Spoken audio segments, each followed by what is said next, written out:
Pool Makkan curry అండి, అంటే తామర గింజలతో చేస్తారండి అది. దీంతో చపాతీలోకి కర్రీ ముందు ఇలా వేపుకోవాలండి. ఇలా కొంచెం ఇది అయ్యే వరకు కొంచెం నెయ్యిలోని వేపుకోవాలి. నెక్స్ట్ ఇలా తీసుకొచ్చి ఇవన్నీ వేసుకోవాలండి. ఇప్పుడు ఉల్లిపాయలు,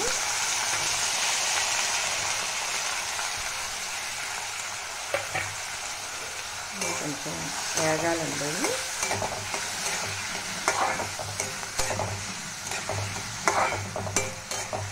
బాగా వేగాలి.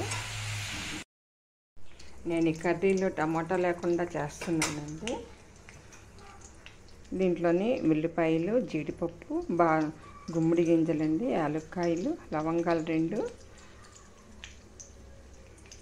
అవన్నీ వేసి చేస్తారండి. పచ్చిమిర్చి, అల్లం వెల్లుల్లి పేస్ట్ అవన్నీ దీంట్లో వేస్తారండి గ్రైండర్లోని.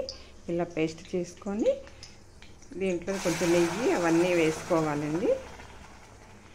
ఇప్పుడు దీంట్లో కొంచెం పసుపు, కారం, పసుపు, తగినంత ఉప్పు, మసాలా గుండ అది లాస్ట్లో వేసుకోవాలండి.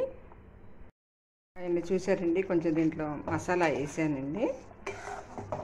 మసాలా వేసినాక దగ్గరికి వచ్చింది చూసారా, కొంచెం ఆయిల్ కూడా ఇప్పుడిప్పుడే వస్తుందండి బయటికి.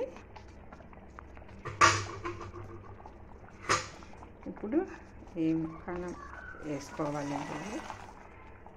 మీరు ట్రై చేయండి, ఎంత బాగుంటుందో.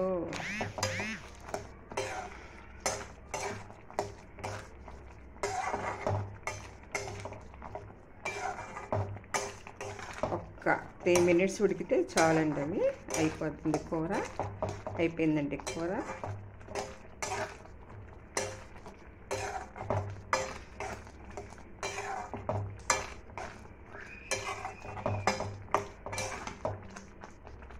వావ్, చూసారండి ఎంత బాగుందో. Bye bye.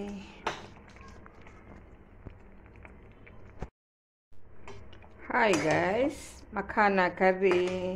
Wow, super.